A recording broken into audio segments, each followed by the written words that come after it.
Assalomu alaykum. Keling, bugun dunyoning shovqinidan biroz uzoqlashamiz. Qalbimizga quloq tutamiz. Biz ko'pincha yo'qotgan narsalarimiz haqida qayg'uramiz. Yetolmayotgan orzularimiz uchun mahzun bo'lamiz. Lekin qo'limizdagi xazinalarni unutib qo'ymayapmizmi?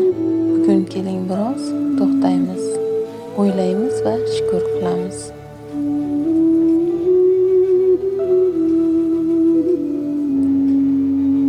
O'ylab ko'ring, siz o'zingizga berilgan ko'rish ne'matini dunyoning bor boyligiga, tog' oltinlarga almasharmidingiz? Eshitish qobiliyatingizni-chi? Agar sizga barcha qasrlarni berib, evaziga tilingizni so'rashsalar, rozi bo'larmidingiz? Qarang, sizda 2 ko'z, til va 2 lab bor. Siz o'z oyoqlaringiz bilan yura olasiz.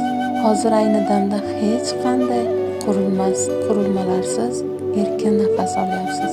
Bilasizmi, dunyoda kimdir shunchaki bir marta chuqur nafas olish uchun bor budini berishga tayyor.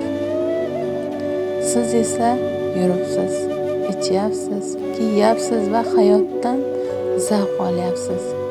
Lekin nega mahzunsiz? Nega xafasiz? Mahzun bo'lmang. Sizda berilgan ne'matlar sizdan olib qo'yilgan narsalardan ancha ko'p. Faqat o'ylang va shukr qiling. Shunda qalbingizga orom, hayotingizga baraka qaytadi. Siz bugun nima uchun shukr qildingiz? Izohlarda yozib qoldiring. Dildan suhbatlashamiz. Omon bo'ling azizlarim.